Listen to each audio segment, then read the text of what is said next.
All right. There we go.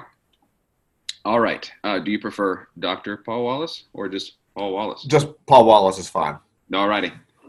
Paul Wallace, welcome to the Can I Say This at Church podcast. I'm happy you're here. I wish I don't have a cup of coffee or I would cheers with you there. I just finished it. So I'm excited that you're here, and thanks for making the time.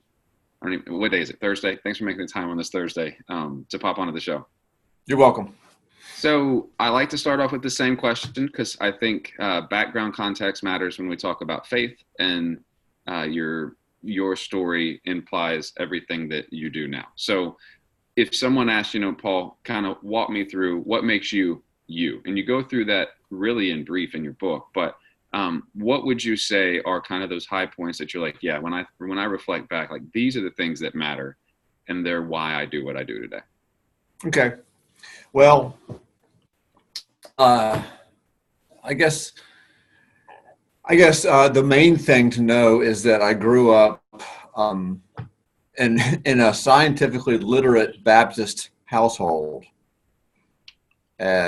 which I think there were probably more of them at the time than there are now. But what that meant to me was my dad was a professor at Georgia Tech, and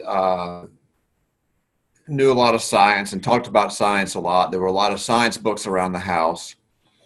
And we also went to church every time the doors were open, which was more often in those days than it is now. I was there in church probably 3 times a week. And I loved it. I loved church growing up. It was a place that I felt most at home outside my own house. And all my best friends, all through my growing up years, all my best friends were at church. And so I really grew up with both these things hand in hand and began to wonder about how science and sort of God or faith worked at a pretty early age. I began to wonder about it. Mm-hmm. So that's kind of the background as far as the book goes. What about your background apart from the book? So you hold 2 hats now. So you're a professor. Right. You're obviously extremely intelligent because you have like 17 PhDs, and that's no, it feels like 17, but I've only got 1. So you got an MDiv, you have a PhD in what? Astrophysics? Nope. No, right? my PhD was actually in nuclear physics, but my research after graduate school was in astrophysics. So I don't really know enough about either of those to know the distinction, but I'm curious now. So how do those break apart? Well, nuclear physics is the study of atomic nuclei. Okay. And it involves, my work involved working in a lab in what's called a particle accelerator, proton accelerator lab. That's like the Large Hadron Collider, right? Like a particle. It's like that, but it was smaller. It was the size of about an average sized gymnasium, roughly. So it was a smaller place, but it was experimental work, and it was investigating atomic nuclei, very small scale. And then when I graduated, got my PhD, and went on and started doing research after that, I started doing astrophysics. Now there was a link between the two. They weren't completely separate. But I started doing astrophysics and started studying things, on the largest possible scale. So I went from the super tiny to the super large. Yeah. So you'll see me, I'll reference back down to the notes here. So there's a part at the beginning of your book, and I buried the lead. So the name of your book is Love and Quasars.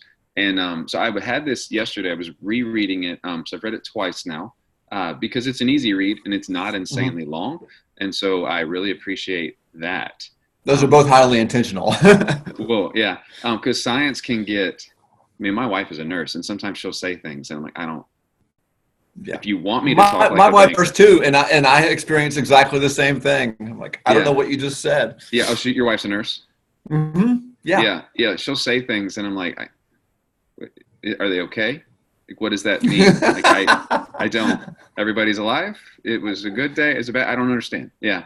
And then I'll often tell her, like, if you want, I could just start talking in banking terms, which is what I do for a living.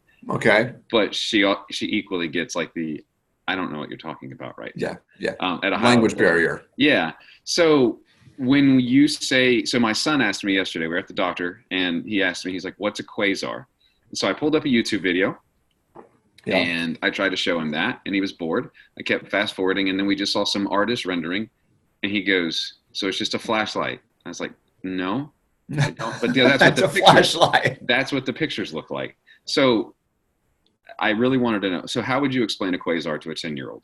Because honestly, I have about that education level when it comes to quasars. Okay, let's start with the Milky Way. Milky Way is a galaxy. Okay. Yes, okay. I'm with you. Now, the galaxy didn't always exist.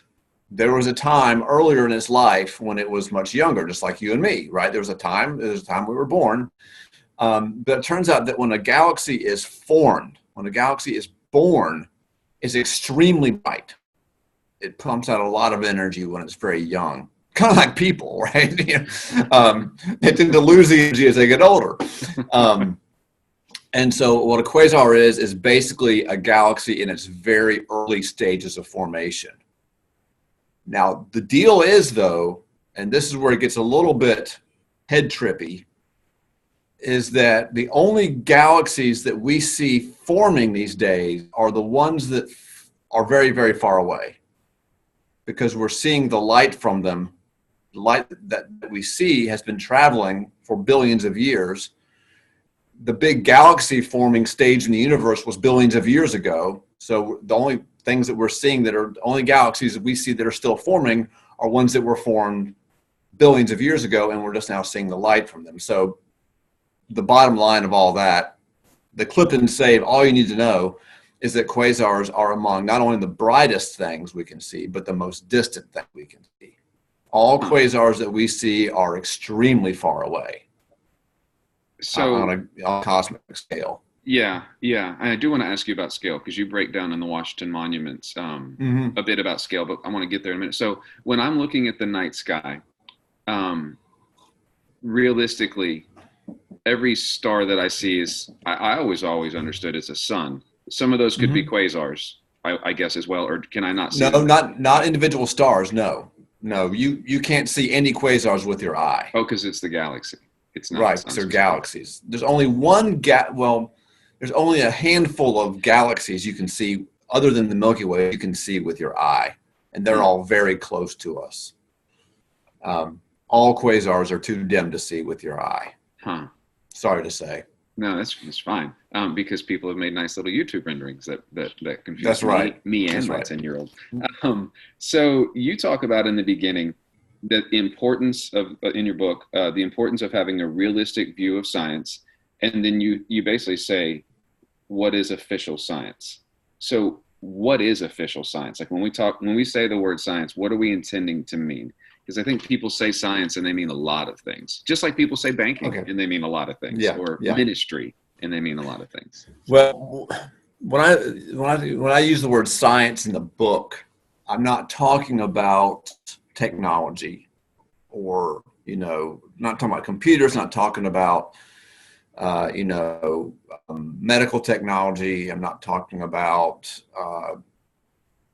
artificial intelligence. I'm talking about science as a process of understanding and revealing the world around us. A process of asking questions, and framing experiments and getting answers within that sort of. It's a process of discovery. Mm-hmm. That's what I mean by science. Okay. And so by the inverse of that, how would you then say the relationship to science and religion should be? Well, I think the simplest word to use is cooperative, as opposed to opposed. And they're not opposed to one another. I think that there is some friction between them, but I think ultimately they are complementary. Yeah. And cooperative. All right. So where is it at? Where is it at? Come here to me, book. I don't usually dog ear. The problem is I highlighted a lot. Here we go. So there's a concept that you break down and you reference it 4 or 5 times, and it's called chess boxing. And that's one word. and I didn't know that that was a thing. I didn't either until very recently, a Yeah, couple and of so years I ago. can't be the only one. And then you use that metaphor of chess boxing as, I guess, having to do science, which would be head, and boxing, which would be, total being faith, Hmm. religion, Hmm. wholeness, whatever you want to call it. So can you break down kind of that metaphor of chess boxing, kind of how it matters, how you're using it in the book to kind of break through the logic of both religion Sure. and science? Chess boxing is an actual sport, and it's a pretty big deal in parts of Asia and Europe, and it's starting to make a little showing here in North America. But basically, it's a game where you alternate between rounds of chess and rounds of boxing. It opens with chess. The two players compete on a chessboard. Then they get into the boxing ring and they have a 2 or 3 minute round, and then they get back and somehow they score this, and there's a winner at the end. So basically, it's a combination of chess, which is of course a mind game, and boxing, which is a game, a physical game, as well as a mind game, I think. Um, but the point I wanted to make in the book was that sometimes science tries to do more than it really can, like a native boxer who tries to play chess but can't quite do it right. Mm-hmm. Science sometimes exceeds its limits, exceeds its boundaries, and sometimes faith does something similar. As a native chess player, sometimes it gets good at chess and thinks, oh, it can box also, and so it tries to do science also. And so the analogy basically is that we have a native boxer and a native chess player who are trying to both do everything. So sometimes science overreaches its limits, and I can unpack what I mean by that. Sometimes faith overreaches its capacity, Mm-hmm. um, and because both try to do everything, chess and boxing. And it turns out that when science and faith try to do everything in that way, that it turns into a mess. Yeah. So I want to talk about those limits. So what would you, if you had to draw a line in the sand? So again, let's just use the metaphor of my son, because honestly, he asks the most scientific questions of anybody that I know. But I think that's a lot of his age. Everything he's Sure. beginning. He's coming in. He's about to be in sixth grade, and so we're starting to talk about things that aren't just repetitive. As we slowly build upon, we had Native Americans. Also, they were named this. Also, they were the power. Every year we just build a new name. So Right. things are getting more difficult. So, what should be a limitation of science? Because science seems to constantly push the boundaries of knowledge. And so, Sure. what is the scientific limitation, I guess, of science? Well, the example I use in the book is that science, sometimes you see people who are scientists reject scripture, say, Mm-hmm. on the grounds that it is contradictory, for example, which of course is true. Within scripture, there's all kinds of voices, and sometimes there are contradictions. Sometimes those contradictions are fruitful and sort of lead to new questions that are fruitful. Sometimes they're just dumb contradictions that just don't mean anything, that aren't important. But the problem for the scientist is that there are contradictions. And in other words, some scientists look at the Bible in the same way that you would look at a data set. You want a clean, complete data set. No matter what science you're doing, the cleaner and the less contradictions that are in your data set, the better life is going to be. And so I use that as an example of treating scripture like a data set. You're taking the scientific mindset and applying it to scripture. Yeah. And I think that would be a line for science. Yeah. And then so what would be the line for faith or religion? And I mean that in so much as not just Christian faith, because it's not the only religion or faith. Sure, So sure. what should be a healthy boundary as the two interact? Well, the crossing of that boundary is most evident in, for example, creationism.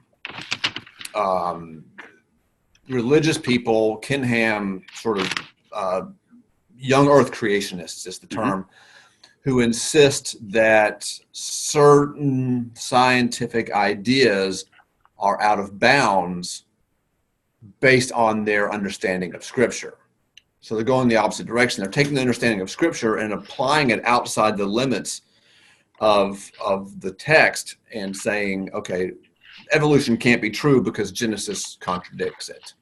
Yeah. That is taking a faith mindset and trying to do science with it, because you're using faith to reject science. And you can only reject science by doing science. You can't reject science doing any other way. So faith is trying to do science, and in that case, it makes a mess of it. Yeah. So how, I don't do this well. How do you find, so I have that conversation with a lot of people about, because I'm not an inerrantist, and I think I'm saying that right. I'm a literalist in the fact that I think that we should read Scripture in the way that the author, I think, intends to be read. In the old sense of the word literalist. Yeah, to the person that read it. Like I've used this example before, but 1,000 years from now, the word Snapchat means something to me, and I don't know what it will mean to people 1,000 years from now. And to read that word literally would be to talk about an iPhone and the way that it works, and social media and the way that that works, and the cultural context and relevancy. So I want to drill deeper on creation and evolution, and how the two interplay, because you kind of talk about it a bit in your book that, the word creation and the word evolution aren't necessarily saying the same thing. And maybe I'm saying that wrong. Religiously, we're talking about the moral, the why, the God behind, and then evolution is just the mechanical how. Right. Am I saying that wrong? Like, can you break that apart a little bit further? Because I struggle to have a conversation with people that do that, because we approach Scripture entirely differently, which is a bigger chat than science. And it's also a bigger chat than faith. Are you talking about when I talk about the two being more or less independent, and I say that creation is a theological idea? Yes. It implies to talk about creation implies relationships between us and God, relationships between us and one another. It's about it's theological. Whereas evolution, when you talk about evolution, you're implying certain observations have been made and certain theories applied, and they're just separate things. Like I use in the book, you hold up a grapefruit and you say, is this yellow or is it spherical? And it's both, right? To say, is it creation or evolution? It's, I think that is as non, in that part of the book, I'm saying that's as nonsensical as saying, is this grapefruit yellow or is it spherical? Because it's both, and those two things are independent, yellow and spherical, right? Now, I don't necessarily advocate that point of view, but I do describe that point of view in my book, yes. And also, I would say, if I can, that's an excellent way to start with an 11-year-old or a 12-year-old or a 6th grader. Just go get a piece of fruit out of the fridge. Yeah, that's right. And to talk about, I think using that idea is a great place to start when you're talking to young kids about this stuff. Yeah, there's a part in here where you say, similarly, the theological term creation implies a relationship between the creator and the creation, while the scientific term evolution implies just an observation about all of the data set that we have. Right. Yeah. So what do we do then when you say that to someone and it's in a fundamentalist mentality, and they're like, yeah, but if we're talking about evolution, that means that God is not all powerful. And you go through this, although I got slightly confused, Paul. There's a part in here, let me find it. So you say, there's a few different ways to think about, omnipotence or God. You say there's 3, but I only found 2. One would be process theology, and the other was natural theology. I didn't actually see the third, unless I missed it. It's entirely possible. Maybe I missed it myself. You said there's 3, I don't remember. And you said here's the first, process is the second, and then you say all 3 perspectives outlined here. Emphasize cooperation over competition. But there may be an implied. Oh, no, I know what it was. It was independence, the independence model. I was counting that as a third, because the independence model, they cooperate by ignoring each other. Okay. That's how I was counting that as Lucifer. Okay, so that's the prior chapter. Okay, sorry, I got in the weeds there for a second. I literally It's all right. wrote it, It's all like, right. well, where's number 3? I saw number 1. I saw number 2. Where's number 3? So can you define then what you mean when you say natural theology and what you mean when you say process theology? Because those are jargon, theological jargon, Right, for lack of right, a better word. right. And I think I'm with you, but I want to make sure everyone listening is. Yeah, natural theology is sort of looking to creation, looking to nature, looking to science to see what we can learn about God. And it's really not any different than, looking at the paintings of Van Gogh and learning something about the artist from looking at the paintings. We're listening to Prince and learning something about who Prince is by listening to Prince's music. That's natural theology, just looking at creation and drawing conclusions about the nature of God based on creation. And for some people, it goes so far as to say that we can prove God by looking at creation. No, I don't think that's true.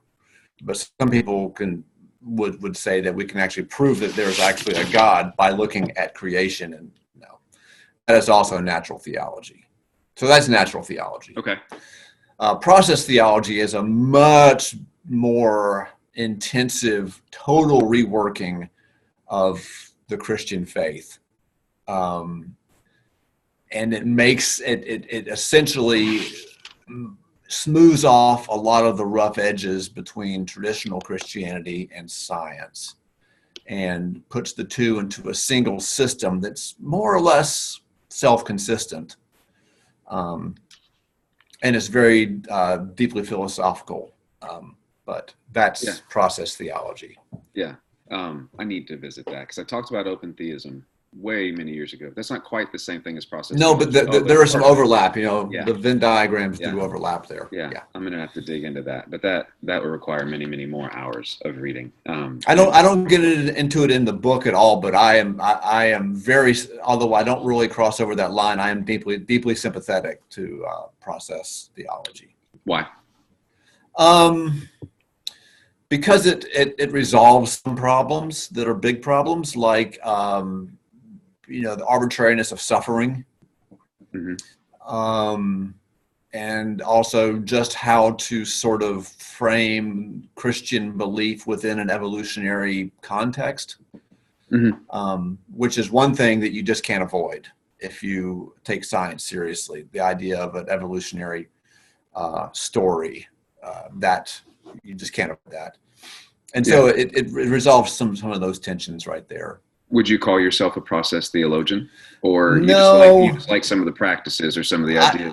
I like some of the ideas, but in the end, I just can't do it because I feel like it.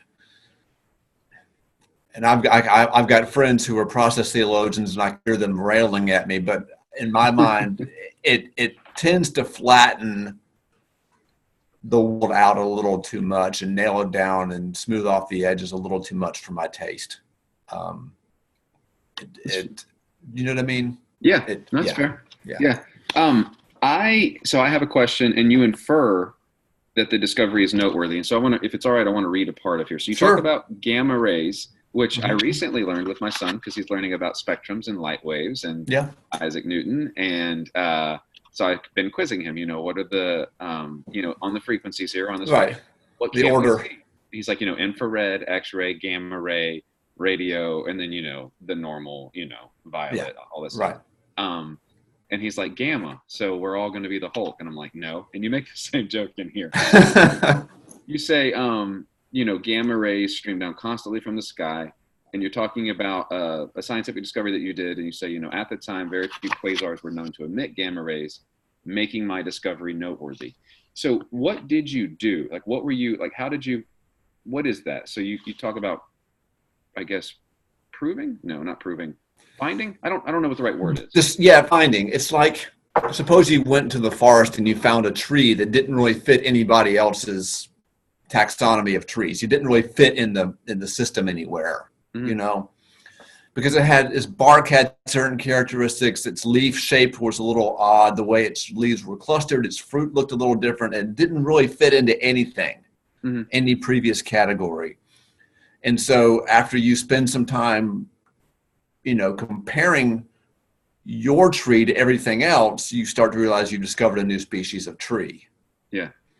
That's kind of logically what happened, is that I just discovered a quasar. Now, finding a quasar is not a big deal. It's no more of a big deal than finding a new tree somewhere that nobody's ever noticed before, right? That's easy to do.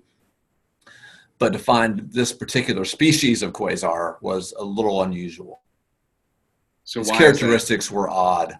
Yeah, why is that a big deal? Like, why does that matter to me, to science, to you? Like, why? Why is it a big deal? In one very real sense, it doesn't make a difference at all. This thing was 7 billion light years away and has virtually zero effect on your life or my life. But it matters to me and to some others because it's just a new, for two reasons. One is that we've learned something about the world that we didn't know before. It's a small thing, it's one tiny little object on the shelf of knowledge, down in sub-basement 7, it's a tiny little bit of knowledge. But to me, it's important, and it was personally important because I felt at the time as if I had made a connection with the universe, that I had been able to look at something that was billions of light years away, which is inconceivably distant. I could sit around all day long and try to paint analogies, but I couldn't do it. I couldn't relate to you adequately the distance. And I felt like I had connected with this object that is perfectly real as you and I, 7 billion light years away. And to me, that's a bit of a miracle that I could, that's even possible. Yeah. Well, it's also, I don't really believe in luck, but it's serendipitous that the technology exists and your brain exists and the instruments exist. Absolutely. That you happen to, because you could have also missed it, because could have missed it. It's going to shoot right past Earth and go to whatever, I don't know which direction the universe is going. I think it's going in all directions. It is. Yeah. Which I'm going to ask you now. So I understand that the universe is expanding, because I don't always talk to someone that knows their stuff about science, and expanding to nowhere and everywhere at the same time. And I'm probably saying that poorly, but it's the best way I can explain. That's about as good as I've heard it said. Perfect. But where's the center? So like if light, because light's going to go both ways, like because light's outstretching, but it's also coming here as well. Right. So where is it going? Like when it gets to this, like, you know what I mean? Like there must be a destination. Well, yes. Or an origin. And I don't mean it in the Big Bang sense. I mean literally, like, is there a way to mathematically fix where it's at? No. That will be unsatisfying. And I'm trying to think of the simplest way to say this for our listeners. If I had 10 minutes with you with a diagram I could draw for you, I could help. But here's what did not happen with the Big Bang. And this is a very popular misunderstanding, that there was, space sitting around empty, XYZ, three-dimensional space, sitting around empty, and then all of a sudden into that space occurred this boom. And that boom happened at a location, and that's the center that you're talking about.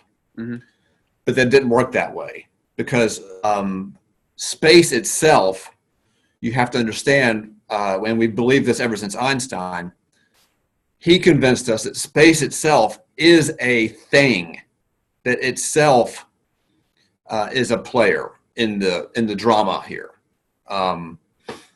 And space itself was wrapped up in that bang. Okay, there was no space into which the bang happened. Okay. Space itself was created at the moment of the bang. And think of space kind of like, suppose you were on a balloon. So imagine a balloon, and you're a point on that balloon. And you can't get inside or outside. You're stuck on the balloon. Okay. The balloon is finite, right?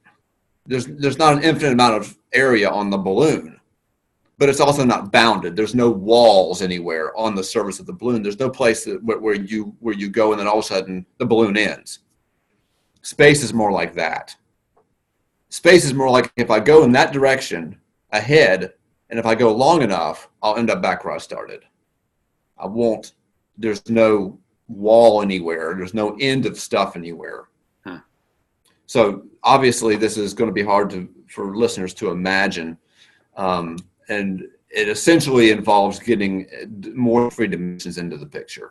So it's takes a little bit of background work to get a clear picture of it. Well, yeah, that's just the way my brain works. If it's emitting somewhere else, it's got to be coming or to anyway. It doesn't matter. Right. So I don't know if you watch or if you've ever watched The Watchmen. And for those listening, if you're under a certain age, probably don't watch The Watchmen. It's on HBO. But there's a character in there named Dr. Manhattan. Are you familiar with him?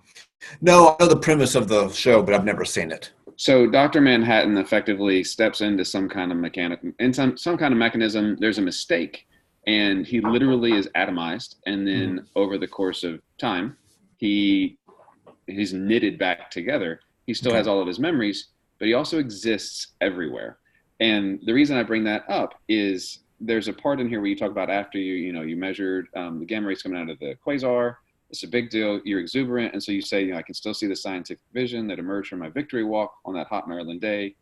Quarks were buzzing. Frenzied atoms were moving in long molecules of DNA. You go on to talk about birds flying across the globe. Jupiter's red spot's still turning. Stars are cycling through their lives. And you just keep on going as you zoom out into the universe. And for some reason, it made me think of, so he kind of, that character exists in and out of all times. And so everywhere that he is, he's there. Okay. But he's also here and there. And there's a line in the movie where he's like, I'm in all, like he's about to die. He's like, I'm in all the good places with you right now at the same moment. Because that's where I want to be. And that, for some reason, it gave me a different perspective of time. And I say that to say, you have a story about time where there's twins, one takes off, one comes back. Can you rip apart a bit about how time matters in a religious frame when we're thinking about God, when we're using a data set from science? Because I think that we think of time 24 hours, or I guess a year even has changed, from the Gregorian and the Julian calendar. Right.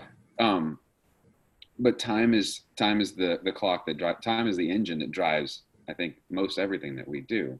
And so in a religious sense with science knowledge, how is time bigger and both smaller than what most people think that it is in this 24-hour day? You mean you want a theological idea of time, or are you asking for like a description of time from sort of Einstein's point of view? Like, I know Einstein. If you've watched Interstellar, I'm assuming that is bad science, but maybe it's not. Mostly it was right. Yeah, well, if you haven't watched it and you're listening, go watch the darn movie because it's gripping, and it's time in the story of a father and a daughter, and which makes it memorable. But no, time at a cosmic scale, because we referenced scale earlier, and so when we think about theology and we think about time, should time be a thing that we're concerned with? Time for creation, days, hours, millennia, centuries, or should we not even really be concerned with it? Oh, I think we should. I think that I think one of my first real religious experiences that I had as a child came when I first came face to face with what we call today deep time. Is when I first realized, when I was young, I knew that dinosaurs came before people did, right? But I never had a sense beyond that. But when I was maybe 10 or 12 years old, I found a geologic timeline, basically, or cosmic timeline in a book. And I realized just how deep time is, as far as, how recently we've shown up. And it really rattled me and really kind of left me questioning a lot of things. I was like 10 or 12 years old, and I was stunned by this. And it really kind of made me feel like I was a ghost because, the brevity of life sort of struck me. Nobody I know had died, but I got the same sense of the brevity of life when I was very young. But I think looking back on that now, that, that was a religious experience. It was face to face with reality. And, I do think that was religious in the sense that I think that when we connect with reality, we're connecting with God, is what I think. And so I think time does matter quite a bit. I hope I've answered your question. No. In a sense that's satisfying to you there. Well, it's your answer. So as long as you're satisfied, I'm satisfied. I just want to make sure that I heard the question right. Yeah. So there's a character in here named Tycho. Am I saying his name right? Tico. So I'm not saying it right. Yeah. So you kind of frame his logic in the way that many people approach both faith and science, and like kind of his issues with Copernicus. But can you kind of break apart, not necessarily specifics of that unless you want to, but kind of who he was and how that mindset still affects the way that we do so many aspects of everything today. Yeah. Because I think that's really important.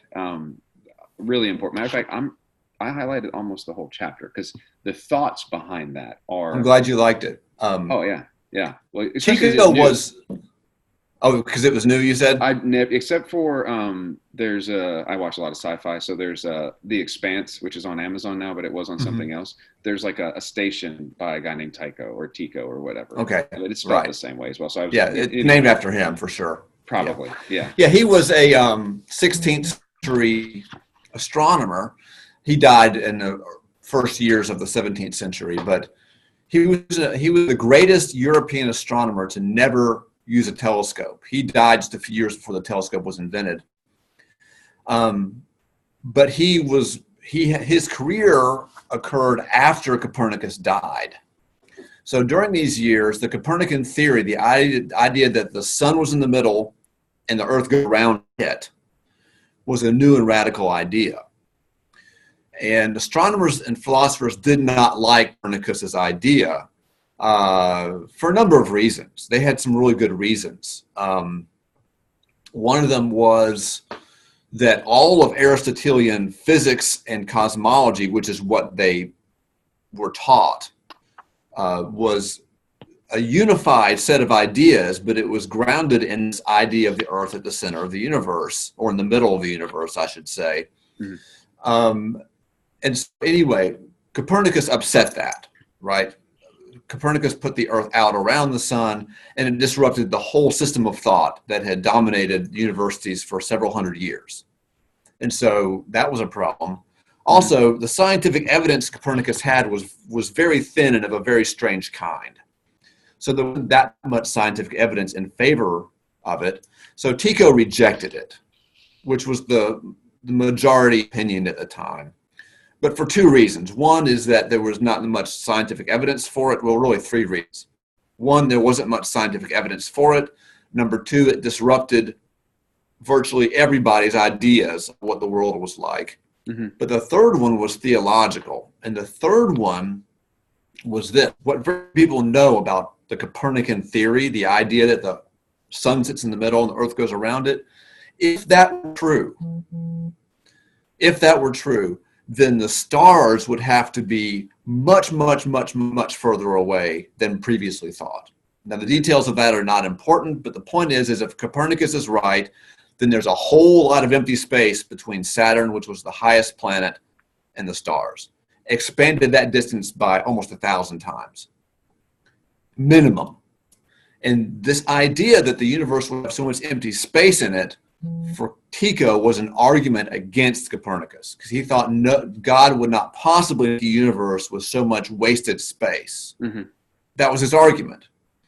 In other words, his theological assumptions about God interfered with his science.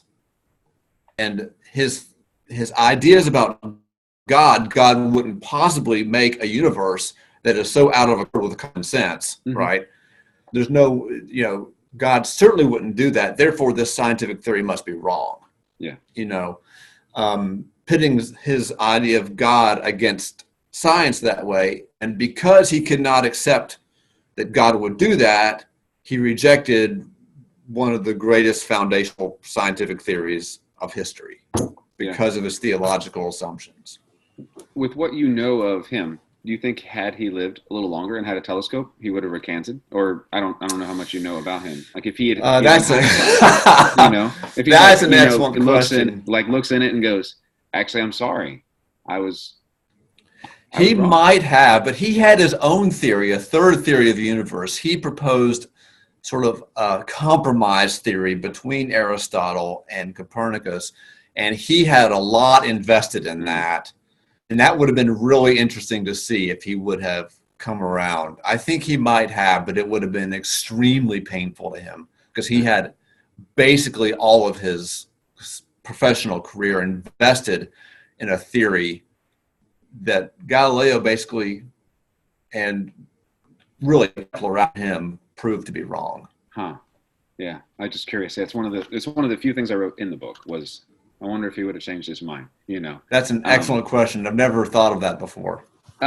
So I want you just talked about scale and the blank space in between. And so I recently in September went to DC with my son. We toured everything. We went into the White House. We did all that stuff. And I had never really comprehended, I think because no one had ever broken it down for me, just the actual scale, because Elon Musk will be like, we're going to go to Mars. And if we launch right here, I can be there in 10 months. But I have to launch right here by whatever it is, 2021, 22, whatever it is. Yeah. I don't think that humans are built to comprehend time at a scale that way or distances at a scale that way because it breaks my brain. The math checks out, but the numbers are so big that it's like trying to comprehend how much interest. I'll get back to what I do. Bill Gates makes in a day. And for those that want to know, it is literally a waste of his time. If he walked past $100 bill, it is quite literally a waste of his time to lean down and pick it up. He makes more money if he was just going to where he was going to go. That $100 is not worth that half a second that it takes. Wow. Because he's making more than $100 every half second. Correct. And he needs to go wherever he's going to continue to do so. It's literally not worth his time. Wow. But most people that aren't in banking are like, that it's $100. I'm like, yeah, but he makes money at the second level, not the annual level. He makes money, the total amount you can divide by seconds, not days, not years, not months. It's literally that much money. So can you, for those listening, kind of break down that, if we're going to plant Earth here or the sun here, the distance, because I love the metaphor and I didn't expect you to get, I found myself going, oh, he's going to be in Asia or he's going to be, so I just didn't really know where to expect you to get. But I love it. Well, what do I say? Do I say the sun is a basketball? Do I make the sun a basketball? I think that's what I do. I'm not sure that the object matters, but we can make it a basketball. Yeah, it does. It would be, I think it's. Let me find it. There's a grapefruit. No, there's a blueberry. There's a golf ball that doesn't float. Right. I'm trying to find it. Let me see if I can find it. Yeah, I think, is it an 18-inch beach ball? I can't remember. There is a beach ball. I don't remember the inches. That's got to be the sun. If there's a beach ball, it's got to be the sun. There is a beach ball. Yeah. There is a beach ball. Okay, so imagine a smallest beach ball at the Washington Monument right there in downtown DC on the mall. Mm-hmm. You've got the sun. So what we're going to do is we're going to imagine for ourselves a scale model of the solar system. So if the sun is a 18-inch, say, beach ball, 1.5 feet across, something like that, smallish beach ball at the Washington Monument, then the solar system itself could fit pretty snugly into downtown Washington, D.C. Okay. Certainly within the limits of the city of Washington, D.C., the solar system would fit pretty well. Now I'm thinking that the sun was actually smaller than that, but I don't know. I can't remember how I did it. Do you have it there? I'm just trying to find the page. I stopped looking and I started talking. I'll find it. Where's it at? Condensed. Sam Harris. What chapter is that? I feel like it's 3. That far in. It might be 3. Okay.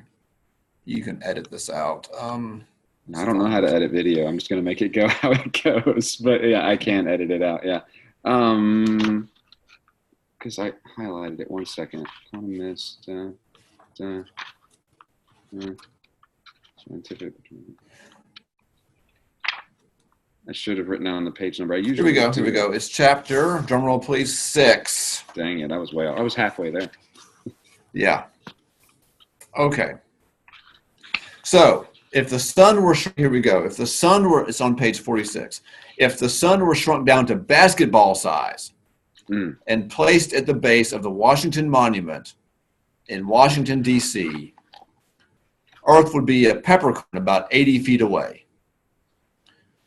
A blueberry at a distance of about 1,600 feet at the edge of the Lincoln Memorial reflecting pool would serve nicely as Uranus. And the entire solar system, as I said a moment ago, would fit within the limits of the National Mall, including Pluto and comets and so forth.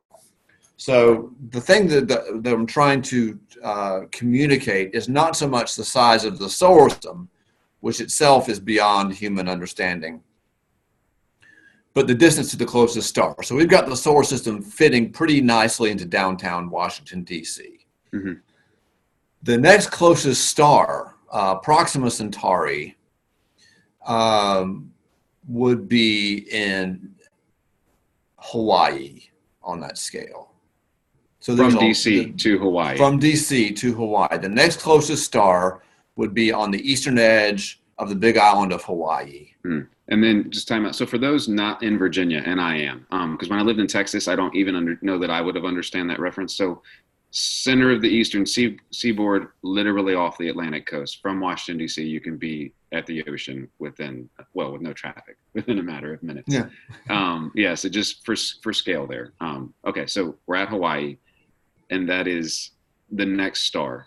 The next closest star. If the sun is a basketball in downtown Washington, D.C., the next closest star is about the size of a bowling ball, and it's sitting on the beach on the big island of Hawaii.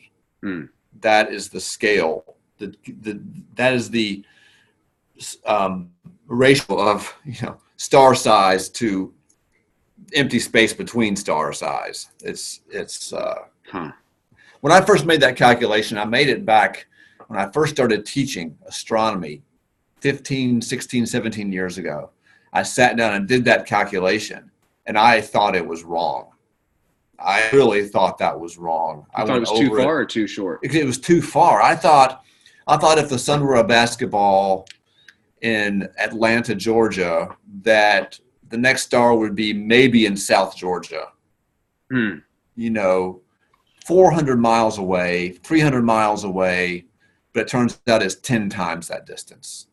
It's 3,000 miles away. So if the sun is a basketball, the next closest star is between 3,000 and 4,000 miles away. Closer to 4, actually. And then if I was going to drive there, hypothetically, because you can't drive on the ocean, but let's assume we can, because literally we just made a peppercorn the Earth, so we can do whatever we want to do. How long would it take me to get there? Well, it's 60 miles an hour. No, it's just real time. Like how many years, light years? Oh gosh. Oh, how many years if you were to drive there? Oh, it'd be billions. Or not necessarily drive, but if I could get there as fast as I possibly could, like okay, if I could get there in the fastest possible space probe that we've got. Yeah, or even you talk about in your hypothetical time situation earlier, a solar sailed laser driven. Yes. I don't even know how that works. I have no idea how that works or how lasers would drive kinetic energy, but whatever. It's a speculative form of interstellar transport, basically, that people are working on. Yeah. My first thought when I read it is, wouldn't the laser burn through the sail? And then I realized I probably don't understand what lasers are outside of Star Wars. So,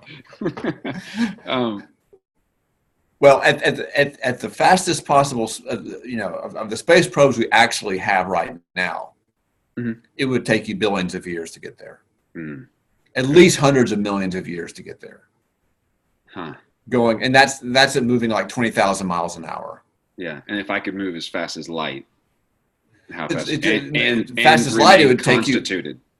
If you can move as fast as light, Uh-huh. you would get there in a little over 4 years. That's still insane. It's still Yeah. either way. Yeah, that's still insane. From DC to Hawaii in 4 years is still insane. You know what I mean? Like, just, Yeah. that's insane. So I want to ask a couple rapid fire questions, and then I do have one very loaded question. I don't know which way you want to take it, and I'll let you go wherever you want to go with it. Okay. But I'm excited to hear your answer. So just rapid fire, just because I have questions. You're a scientist. Let's do this thing. Is Pluto a planet? Yes or no? Because I need it to be. Why? No, I'm very sorry. Emotionally, I feel you. Emotionally, I was hurt by the decision back in 2006. I was hurt. My son was 6 years old at the time, and Dad happened to it. He thought that Pluto had disappeared because he heard that Pluto wasn't a planet anymore, and he so it ceases to exist. Yeah. No, so emotionally, I was also hurt because I love Pluto, right? It's the oddball, right? He's the oddball. He's the weird uncle in the family that you keep upstairs, when nice people come over, he's, and I really have a soft spot. I used to teach it that way. I used to talk about what was that? Do people do that? Uncle, you got to go upstairs. Don't come down here for 3 hours. Yeah, we got nice people coming over. Just stay in the basement or stay in the attic or something. Your family. Yeah, that's what Pluto was, because Pluto broke all the rules, all the planet rules.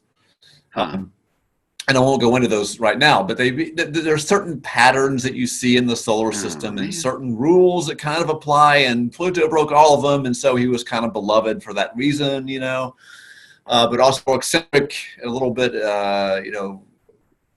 black sheep. So sure. Emotionally, I was saddened by that, but scientifically, I feel like it was exactly the right move to make. So fair enough. I was split. That's fair enough. Yeah, I want it because I learned Mavim Schnupp from Saved by the Bell. I don't know how old you are, but there was a mnemonic, Mercury, like Mavim Schnupp, and if you spell it out, it's the whole thing. But you need the Pluto for them, because if not, there's no way to end that word. Like it ends nice and tight with a P. Yeah. Yeah, it's great because you end a breath or your lips close or whatever, and it doesn't without it. So that's fine. Whatever. I'm mad about it. Realistically, is there a chance that we just haven't seen something and it would be replaced by something within our solar system, or is that just out of the realm of possibility? Like, we've looked at everything we can look at. Do you mean is there evidence for another planet? Yeah, I mean, whether or not there is or not. Yeah, so could we just substitute something else for Pluto? Or is it unrealistic to think that we haven't already looked and it's done? No, it's not unrealistic. In fact, there is some evidence. I haven't followed up on this, but 6 months or a year ago, I read several articles that said there's some pretty good evidence that there is actually a ninth, quite massive planet further out. Really? But it's indirect evidence. It's good statistically, though. It seems pretty compelling. It's evidence, like the way that they found all the other outer planets, like Neptune and whatnot, where they're like, yeah, we can see where it's being bent by the gravity of other things. And what this amounts to is this. When you're in a boat and you go across the water, you leave a wake. Mm-hmm. Right, the boat there's a wake behind it. Yeah. So what we basically see out beyond Neptune, there's something called the Kuiper Belt. And it's like an asteroid belt. It's just got hundreds of thousands of tiny icy objects in it. Okay. And we see a wake in the Kuiper Belt. So something went through it.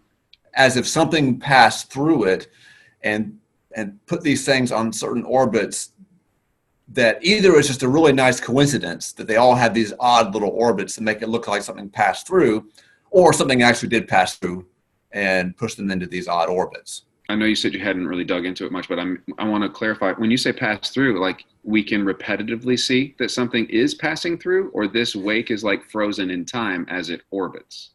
Well, what you have when I say wake, what I mean is that there's been it looks like there's been a disruption of orbits of the objects in the Kuiper Belt. Okay. Like something more massive than the average Kuiper Belt object passed through and disrupted these orbits. And so what we're talking about is not like a static thing. We're talking about something that the dynamics of these orbits is a little bit unusual. Okay. And either it's just a really nice coincidence, it's like flipping a coin 50 times and getting heads 50 times in a row, right? That could happen. Unlikely, but Unlikely, either the coin is not fair, uh-huh. or you just got really lucky and it was just a coincidence. Yeah. That's kind of what we're talking about here. Gotcha. The odds aren't quite that strong, but something like that. Sure. So next question, should it matter whether or not there's life outside of planet Earth, either at a religious level or at a science level? Because realistically, I don't believe I will live long enough for it to ever matter to me. But should it matter as a species, if that is a thing, either for God or for science? Well, for science it must, but you know what I mean. I think, yeah, it will. I think it does matter. I think that if we actually, in other words, I think there would be theological consequences of intelligent life elsewhere in the universe. How so? Because I think that it would say something about God's creativity, about the richness of creation, mm-hmm. about if there's one, there's going to be more. And I think also that it would tend to have a unifying effect, not just within Christianity, but I think within all, at least Western religions. I think there would be sort of a, maybe I'm just too optimistic, but I think that there would be a sort of unifying effect. And I also think that although there would be a massive freak out by some people, I think in the long run, there would be a unifying effect on human beings, because we would begin to see ourselves as not so different from each other anymore. Yeah. Our similarities would be much more evident than our differenents. Yeah, because we can look at a different. Yeah, we can look at a different analog and go, "Well, I'm not that. Like, I'm not a deer. I'm also not that. Like, I'm just right." Yeah, right. But I do want to say this with this question, that whether there is or is not intelligent life out there, either answer is pretty weird, right? There's not a non-strange option here. Mm-hmm. If we are alone, wow. Because we're really alone, because it is a lot of space out there. And if we're not, then wow. Yeah. Right. Yeah. There's a concept that we don't have time to break apart, because I try to be concise, and this has gone slightly longer than I normally do, but I'm really enjoying this. So I hope you have a few more minutes. Sure. There's a concept called, no, it's not a concept. It's a quote from someone that says, well, he's not even not wrong. Or no, he's not. He's not even wrong. He's not even wrong. Yeah. So as you're teaching, and so do you teach science or do you teach faith, or what do you teach? Right now, I'm in my office at the college. I teach physics here at the college. So I teach science here, but I'm the pastor for adult education at my church. Okay. So I end up teaching a lot in church too. Yeah. So as people come to ask you questions, and I probably ask some of these questions as well, probably even today, what is one or two of the biggest misconceptions that you're like, the question's not bad, it's just the answer's like, you're not even wrong. Like, it's just poorly. What are those, if you could remove a question or two that comes up where you're like, yeah, I've heard that before. Again, you're not even wrong. What would those be? Yeah. Well, pretty much any question, and I could be more specific, I suppose, but any question that assumes that what we call the God of the gaps. Okay. And this is always happening. I get a question, and the assumption behind the question is that where science has understood something, God is not present. That God is somehow a magician that does all this magic stuff that science can't explain. Mm-hmm.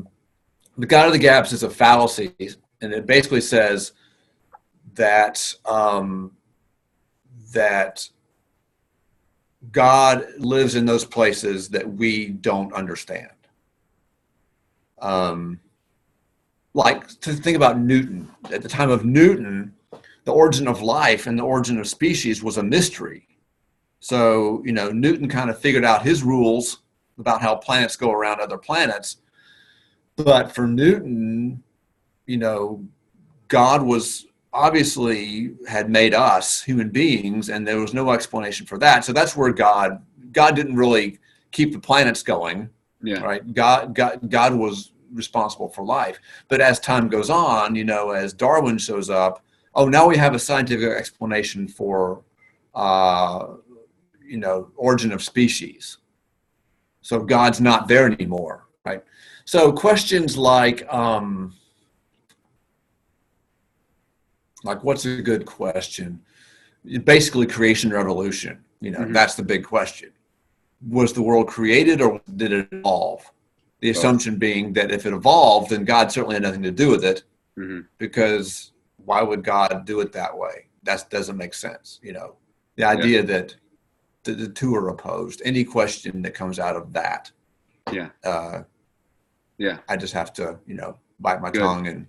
smile and turn it into a pastoral moment, you know, Yeah. sometimes Yeah. rather You than turn it into many more questions.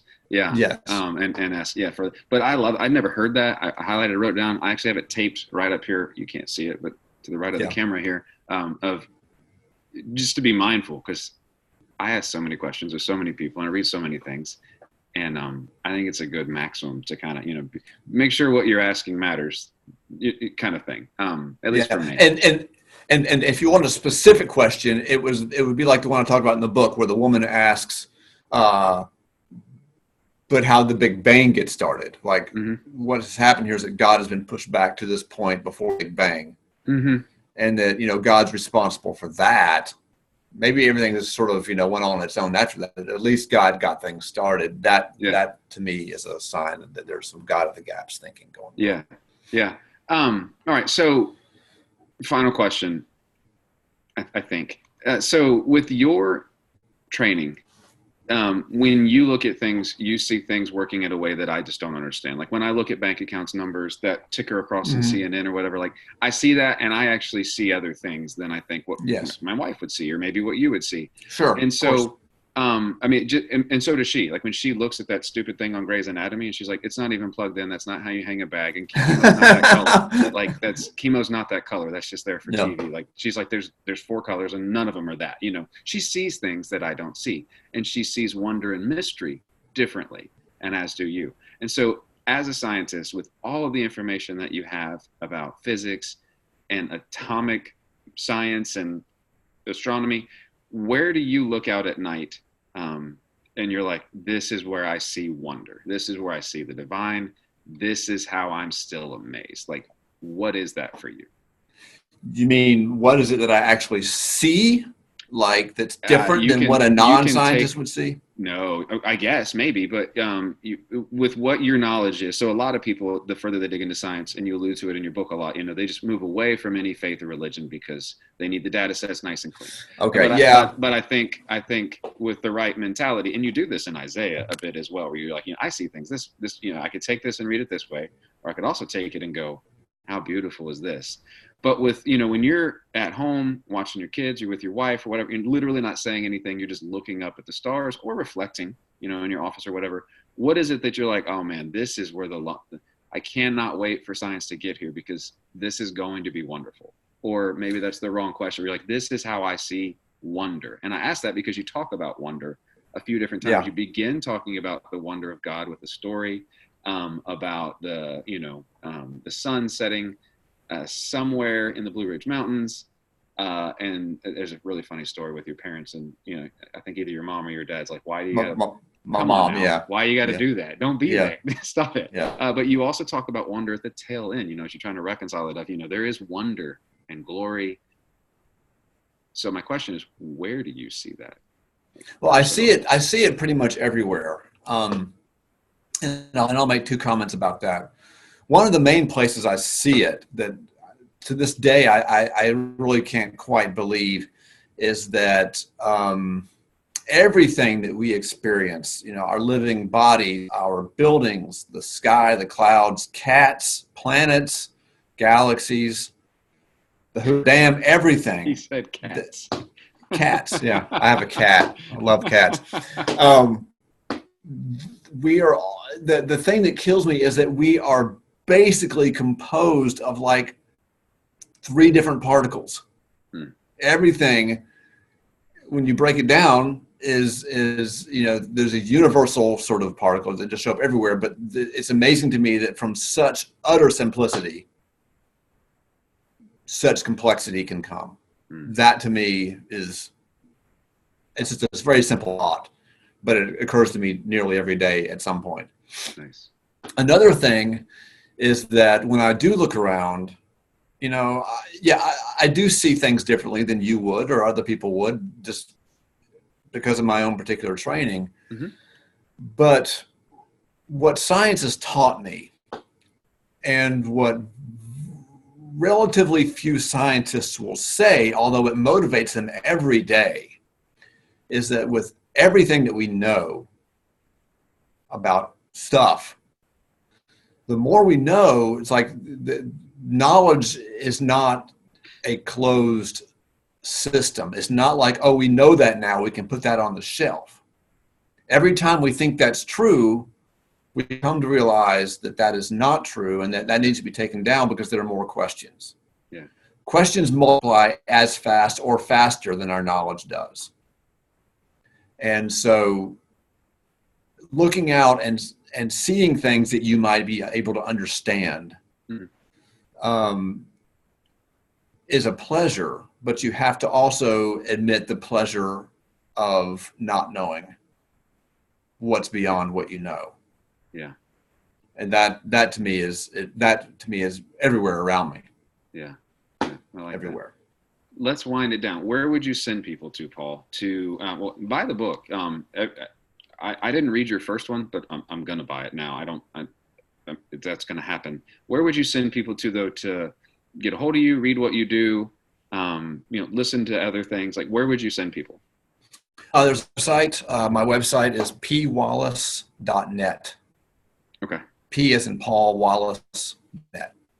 And everything you need is there. It's all there. Perfect. So I will link to that in the show notes. Well, good. I have enjoyed it. There's so many more things I want to talk about that we don't really have time for. Flat Earth, and there's a whole bunch of things in there. When I read that, I'm like, yes. And that analogy with the boat, and we don't have to explain it here, that people go by if you want to read the analogy he gives, it's actually the logic in its simplicity. I remember I read it and I was like, that makes sense. How the boat disappears over the horizon? Yeah. But we won't break that down. People need to go buy the book. Thank you for writing the book. Thank you for making it readable. You're welcome. Yeah, very much so. And is written in such a way that my son read pieces of it with me. And Good. So I love that. That's not the case for most of the books that I read. So thank you again for coming on. I really appreciated your time. Yeah, well, good deal. All right. So I had a great time. Thank you. I will end that. I don't know how to stop the recording. There we go.